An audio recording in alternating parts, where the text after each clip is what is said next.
Friends, welcome back to my channel your online teacher. അപ്പം നമ്മൾ ഇന്ന് നോക്കാൻ വേണ്ടിയിട്ട് പോകുന്നത്, നമ്മൾ ഓൾറെഡി നിങ്ങൾ പഠിക്കേണ്ട ക്വസ്റ്റ്യൻസും എല്ലാ കാര്യങ്ങളും നിങ്ങൾക്ക് അപ്ലോഡ് ചെയ്ത് തന്നിട്ടുണ്ട് അല്ലേ.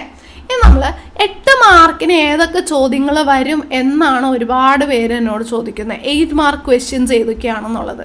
അപ്പോൾ പാസ് മാർക്ക് മതി എന്ന് ആഗ്രഹിച്ചിരിക്കുന്നവരാണെങ്കിൽ 1-2 ക്വസ്റ്റ്യൻ അല്ലേ ഉള്ളൂ. അപ്പോൾ 8 മാർക്കിൻ്റെ ചോദ്യം എഴുതിയാൽ 16 മാർക്ക് കിട്ടും.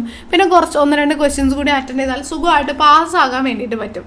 അപ്പോൾ 8 മാർക്കിന് സ്ഥിരം ചോദിക്കാറുള്ള ഓരോരോ ക്വസ്റ്റ്യൻസ് ഞാൻ പറയാം. കമ്മ്യൂണിക്കേഷൻ പ്രോസസ്സ് ഉണ്ടല്ലോ, ഓക്കെ, കമ്മ്യൂണിക്കേഷൻ പ്രോസസ്സ്, അതിൻ്റെ ആ ഒരു ഡയഗ്രാം കൂടി വരച്ചിട്ടുള്ളത്, അത് 8 മാർക്കിന് ചോദിക്കാറുണ്ട്. പിന്നെ നമ്മുടെ ഹെൻറി ഫയോളിൻ്റെ 14 പ്രിൻസിപ്പിൾസ്, ഹെൻറി ഫയോളിൻ്റെ 14 പ്രിൻസിപ്പിൾസിൽ ഏതെങ്കിലും 8 ചോദിക്കാറ്. പിന്നെ നമ്മുടെ FW ടൈലറിൻ്റെ സയൻറ്റിഫിക് മാനേജ്മെൻറ്റ് ടെക്നിക്സ് ചോദിക്കാറുണ്ട്. പിന്നെ ചോദിക്കാറുള്ളത് പ്ലാനിങ്ങിൻ്റെ സ്റ്റെപ്പ്, ഓക്കെ, പ്ലാനിങ്ങിൻ്റെ സ്റ്റെപ്പ് ചോദിക്കാറുണ്ട്. പിന്നെ ചോദിച്ചിട്ടുള്ളത്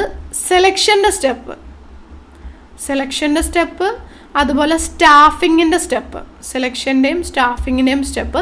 പിന്നെ ചോദിച്ചിട്ടുള്ളത് എക്സ്റ്റേണൽ സോഴ്സസ് ഓഫ് റിക്രൂട്ട്മെൻറ്റ്, സ്റ്റാഫിങ്ങിൽ തന്നെയാണ് എക്സ്റ്റേണൽ സോഴ്സസ് ഓഫ് റിക്രൂട്ട്മെൻറ്റ് ഏതെങ്കിലും 8 എഴുതാൻ പറഞ്ഞിട്ട് ചോദിച്ചിട്ടുണ്ട്.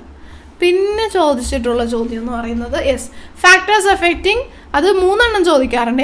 ഏതെങ്കിലും ഒരെണ്ണം വരും. ഫാക്ടേഴ്സ് എഫക്റ്റിംഗ് ക്യാപിറ്റൽ സ്ട്രക്ചർ, അല്ലെങ്കിൽ ഫിക്സഡ് ക്യാപിറ്റൽ റിക്വയർമെൻറ്റ്, അല്ലെങ്കിൽ വർക്കിംഗ് ക്യാപിറ്റൽ റിക്വയർമെൻറ്റ്. ഈ 8 ചോദ്യങ്ങളാണ് കൂടുതലും 8 മാർക്കിന്. ഇതിൽ ഒരെണ്ണം കൂടി പറഞ്ഞില്ല, മാസ്ലോസ് നീഡ് ഹയറാർക്കി തിയറി, 9 ആയിട്ടോ. മാസ്ലോസ് നീഡ് ഹയറാർക്കി തിയറി ഉണ്ടല്ലോ, അതും കൂടി. ഇതാണ് 8 മാർക്കിന് കുറേ നാളായിട്ട് തിരിച്ചു മറിച്ചും ചോദിക്കുന്നത്. അപ്പോൾ ഈ ക്വസ്റ്റ്യൻസ് പഠിച്ചിട്ട് പോയാൽ 8-8 16 മാർക്ക് നിങ്ങൾക്ക് സ്കോർ ചെയ്യാൻ വേണ്ടിയിട്ട് സാധിക്കും. വീഡിയോ ഹെൽപ്ഫുൾ ആയെന്ന് താഴെ കമൻറ്റ് ചെയ്ത് അറിയിക്കാം. താങ്ക്